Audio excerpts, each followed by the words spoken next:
Well, in general, the relationship between the Philippines and Japan has been heightened to a very, very amiable, friendly, and cooperative situation. Now, you were asking about the different aspects of our relationship. From the political side, the situation is very amiable. We do not have problems with Japan. From the economic side, Japan has become a very, very big contributor to the economic development of our country. The programs of build, and build have been embraced by Japan insofar as helping us. They have extended tremendous amounts of resources, particularly funding, on the subway and the train. They have also been very astute and cooperative, and we are signing 17 joint ventures by tomorrow or the 29th, insofar as private business is concerned, and the development of the smart city in Clark. As to defense, we have been cooperating with them, and they have been completely cooperating with us. In particular, number one, providing us the equipment, particularly ships and airplanes, jet planes, and helicopters. They have also extended, insofar as security is concerned, information, and has given us the commercial radars that will track our commercial aircrafts to an extent of every 150 nautical miles. And they have done that. They have delivered that. And now we're talking about cooperation insofar as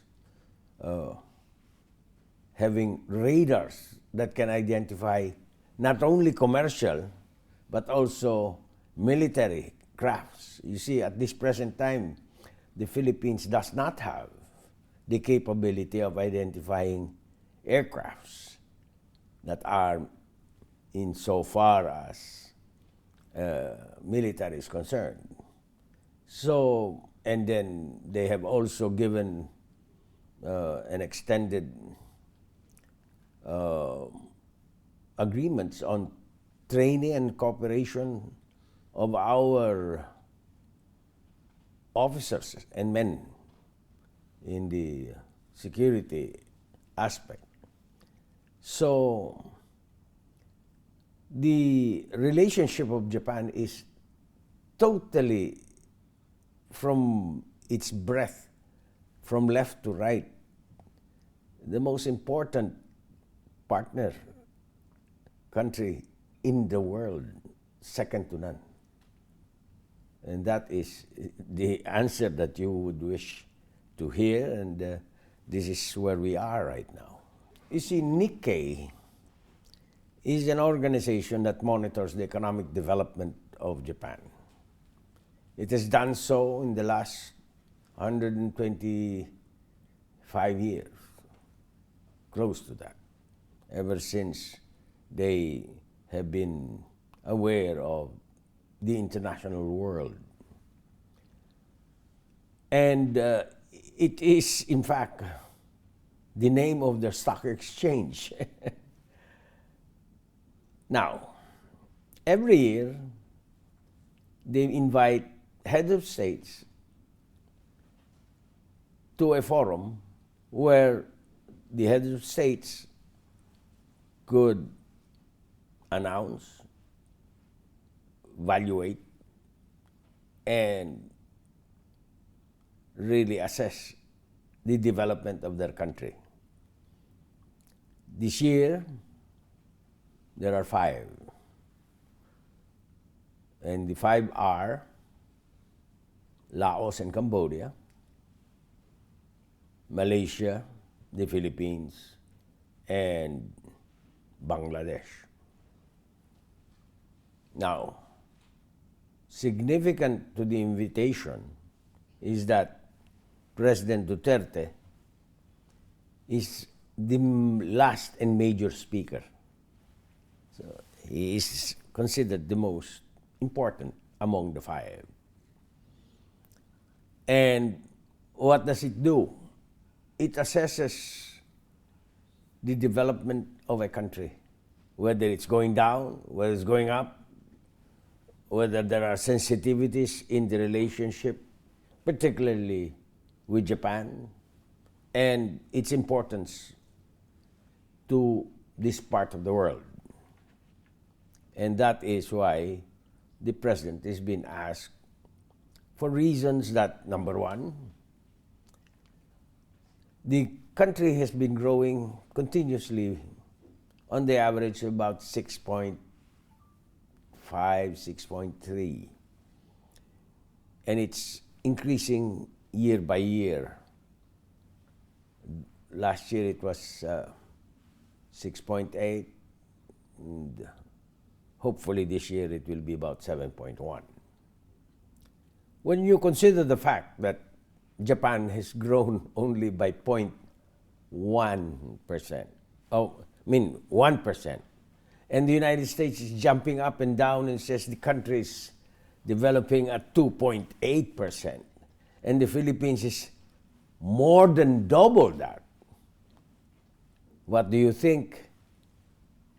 In about less than 5 years, the Filipino would have gotten an economy that is better and more sustainable than the United States or Japan. As they say, the decade of 2020 up to 2040 is the period where Asia would lead the world. And if you think it is not, then do nothing. But if you think that there is a future in Asia, then you better start up businesses and connections with that country. It is like, you know, I've been associated with Japan since I was born. My father was the ambassador here. My grandfather was one of the significant people that the Japanese respect very much. Not because of him being president, but because of the relationship that we have built through the years, almost a century. And if you were an American or a Filipino, for that matter, and you were able to come here in the early 50s, 54, 55, 56, today you would be a multi-billionaire by just buying one property. Grandfather bought for the Philippines, Kudan, for $40,000. Do you know how much it is worth today? $3.2 billion. Bumili ka lang ng lupa sa Maynila ngayon at paatis-atis ka. Pagdating ng panahon, ang iyong mga apo, ay multi-billionaire. Hindi lang sa peso, kundi sa dollar. It is just like in 1960, in the mid-60s, you bought Ayala property at 1,500 pesos per square meter. Today, it's about 400 to 500,000 per square meter. If you did not consider certain things, you would have made a lot of money, regardless of whether the taxes were there or not. Net, net, net. So, this situation now, because everything is measured today in money, Southeast Asia, particularly the Philippines, the first country that you meet on the way southward from Japan, is quite significant. It is strategically located. So, when you are asking what's the significance of this, you will notice that they all invited Asians. And the Philippines is one of the leading countries that is having a paradigm shift at this point in time. Well, number one, we've just finished a midterm electoral exercise. The indications are quite obvious. The Filipino people have spoken and have accepted the leadership by giving him an age zero mandate. From the national level, I would presume, because I am also quite familiar with the political, because I am a Laurel. And I have been once a governor. I can tell you right now that he's been doing quite well and accepted by the Filipino people over the last 3 years. Regardless of whether they say he has not done well in the newspapers or he's done well in other forms of media, the fact remains that he was voted, and it's really a measure of his policies that has been accepted by the Filipino people. Well, the first thing is that he will, we are holding three basic things. Number one, the signing of the joint ventures and economic activities of the Filipino businessmen and the Japanese. The second is on tourism. Prior to the arrival of President Duterte as head of state, the Philippines had only about 150,000 visitors from Japan, even less, and also from the Philippines. As of last year, and still grows by about 8% to 9%, we have 600,000 Japanese going to Japan now, to the Philippines, coming from Japan to the Philippines. And about 500,000 Filipinos coming in to Japan from the Philippines. What does that indicate? It indicates, number one, that the Filipino has money to travel. Number two, that the Japanese have now realized that there's not just an island in the Philippines, but an entire country that is quite interesting to visit. What we have to do is develop the infrastructures to get to these wonder places. See, this could be increased in the number of tourists if the facilities, roads, bridges, hotels, are readily reachable. Japan, on the other hand, has decided that after the lost decades of their ability to just sustain their economic level, has realized that the old tourism business is very good.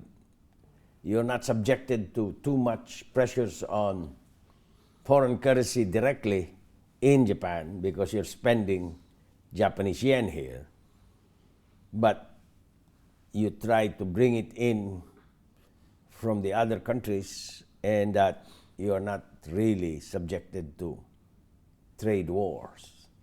So, if you have an increased number of tourists, then it cushions the problems of trade war and currency fluctuation.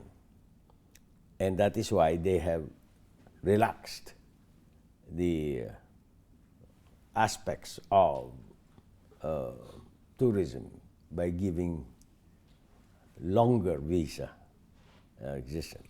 There are roughly about 285,000, to be exact, Filipinos. They've been here in general over 25 years. These are Filipinos who have married Japanese nationals, both women and men.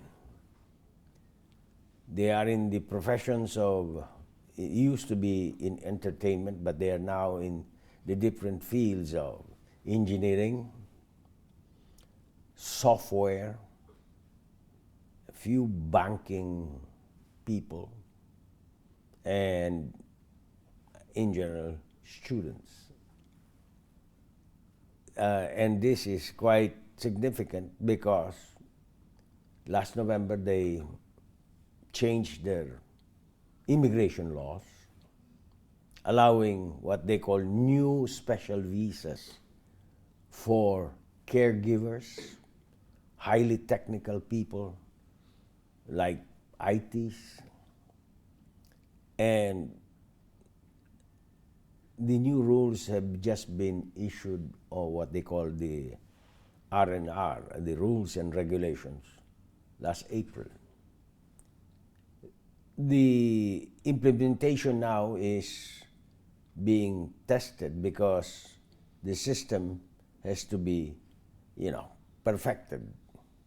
And I would presume that because of this, another 50,000 will be allowed to come here. And the beauty about Japan is its salaries are as high as that, or even higher than that of the United States, insofar as this profession is concerned. And that the Japanese have a very good health insurance system, and the privileges are quite generous.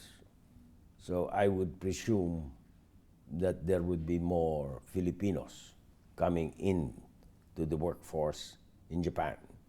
And Japan needs it. Why? It has stopped its population growth. It has reversed. And if you reverse the population growth by 2 generations, the effect is it is hard to reverse that because it takes 25 years for 1 generation to come. And it takes a minimum of 21 years to educate. So And what does the Filipino have to do? The Filipino has to learn, read and write Japanese. That is the only thing. It's a little difficult, but the rewards are generous. Even in mass media, technicians like you have a chance. Mag-aral lang kayo ng Hapon at maganda ang sweldo. You see, most overseas people, Filipinos, in different my personal observation is that they like him because he is partial to them. You see, the president, by orientation, is left of center, as he has said. And correspondingly, he looks upon more favorably to the less fortunate. Any person who leaves the country and leaves the comforts of his home is not really that privileged and would like that he would be able to come home. Ultimately, that is the objective. And that is where the president puts the attention on these matters. Well, we provided roughly about 3,000, but I don't think 3,000 will be enough. There will be more. So there will be spillovers. So we have to get one room just on, instead of, if they come, it will be only on television monitors. The room in Palace Hotel is only good for about 2,500.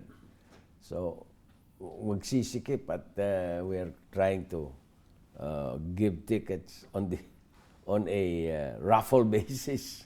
Binobola na namin. Of course, first come, first serve. And I'm sure there will be a great attendance. Unang-una, binabati ko ang lahat ng mga Pilipino dito sa Japan. Alam naman niyo ang aking pagtanaw sa inyo. Kayo ay kababayan. Kaya ang embahada ay nandito para tulungan kayo. At naunawaan ko ang inyong mga pangangailangan dahil ako rin nung minsan, nung bata, naging OFW rin. At sana'y kayo dumalo sa PhilCom Day sa Atlanta. At makikita niyo doon ang presidente. At marinig nyo, makakahalubilo nyo. At kayo inanyayahan sa Palace Hotel. Doon ho gaganapin. Maraming salamat po.